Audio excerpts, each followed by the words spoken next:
is. No. We wait and we see. Okay, verse 2. And the beast, which I saw, was like unto a leopard, and his feet were like the feet of a bear, and his mouth as the mouth of a lion.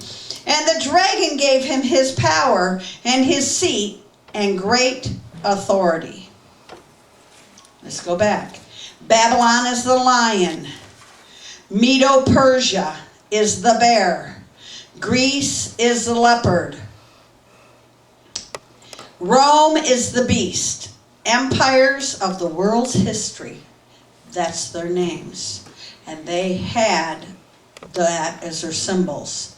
Daniel and Revelation are the same. Daniel looks forward into the future and tells you what he sees. Revelation looks backwards here and tells you what he's seen. So let me tell you a little bit about this. Revelation is not in chronological order. It's not chronological order. Because some of chapter 13, he's looking back to tell you what he's seen. He's just adding to what's here. Have you ever written a book and you couldn't write enough about one chapter? And it really should have been split. Okay, this is really chapter 4. And it's 6 chapters. And this is chapter 5. But when they came to splicing and dicing, they just said, 1, looks good. 2, looks good. 3, looks good. Cut it right there, cut it right there, cut it right there. And they didn't realize that some of these things connected. And this is how women think. And I have to believe John, so much he was seeing at the same time that was appearing.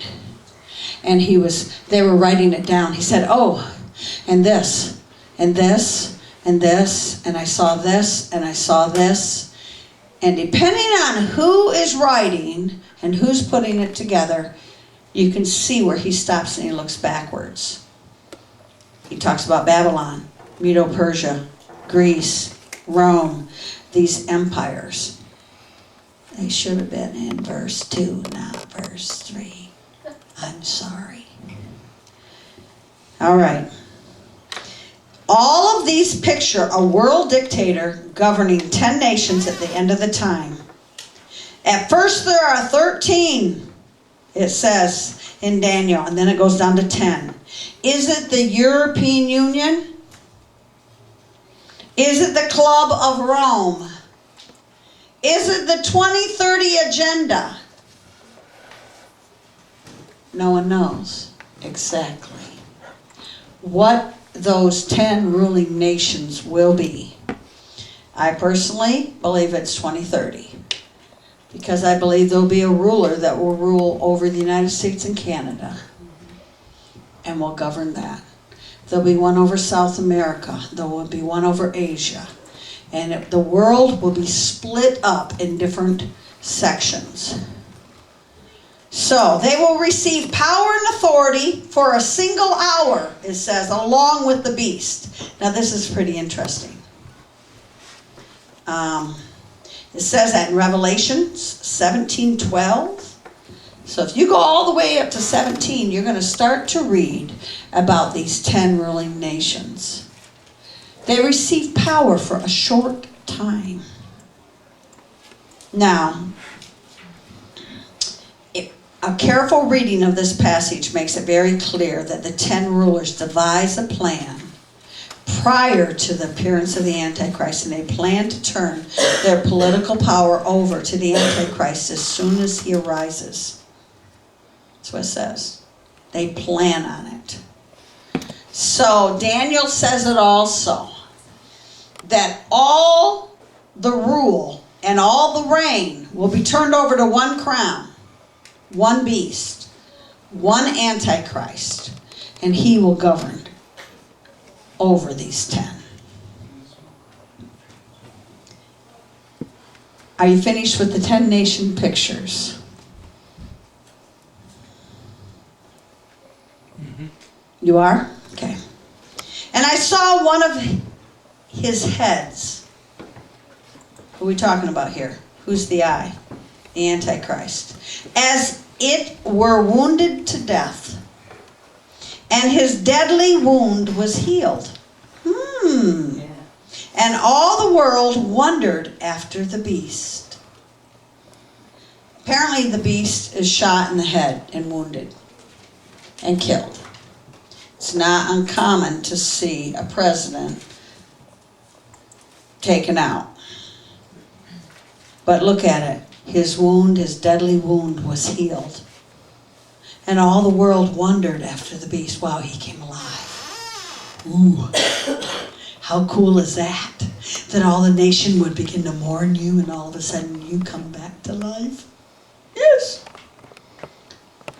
So verse 3, verse 12, and verse 14 will all speak of a wound caused to the Antichrist, or this beast. It will cause him to die, and then his wound is healed.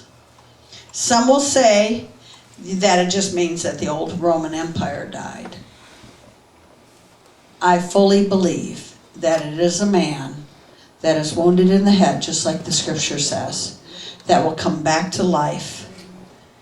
Now somebody else says, well, that's Judas Iscariot because he was called the son of perdition, so he came back to life. Trust me, guys. There are weirdos out there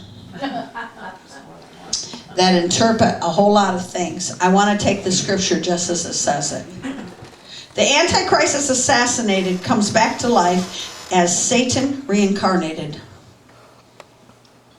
takes over his body, and he rules as the Antichrist. Now, can a devil take over somebody's body and cause it to come back to life? Oh yeah. All the world wonders after him. Verse 4, and they worshipped the dragon. Who's that? Satan, which gave power to who? The Antichrist, the beast. And they worshipped the beast, saying, who is like unto the beast? Who is able to even make war with him? So Satan gives power to the Antichrist. And that's why we believe also that it is a man, because they begin to worship him.